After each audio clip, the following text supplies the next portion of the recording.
இப்போ பையனுக்கும் பொண்ணுக்கும் ஒரே ராசியில் கல்யாணம் பண்ணலாமா?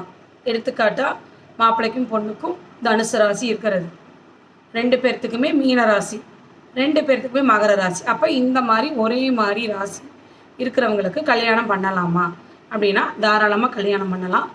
இப்போ பஞ்சாங்கத்தில் என்ன சொல்கிறாங்க அப்படின்னா, பெண் பிள்ளைகளோட நட்சத்திரம் முன்னாடி வர்றது நல்லதல்ல அப்படின்னு சொல்கிறாங்க.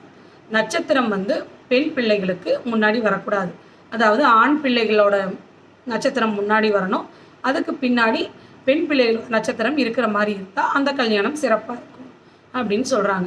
மற்றபடி 2 பேர்த்துக்குமே ஆணுக்கும் பெண்ணுக்கும் ஒரே ராசியில் கல்யாணம் பண்ணுறது அப்படிங்கிறது நல்ல அமைப்பு தான்.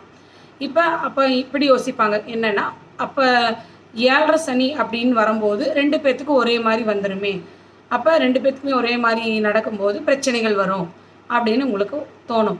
அப்போ இங்கே நம்ம எப்படின்னா 2 பேர்த்துக்குமே 2வது சுற்று வரும், இல்லை அப்படின்னா யாரோ ஒருத்தருக்கு பின்னாடி 2வது சுற்று வர்றதுக்கு வாய்ப்பு இருக்குது.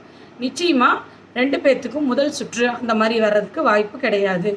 அப்போ தாராளமாக 2 பேர்த்துக்கும் ஒரே ராசியில் கல்யாணம் பண்ணலாம்.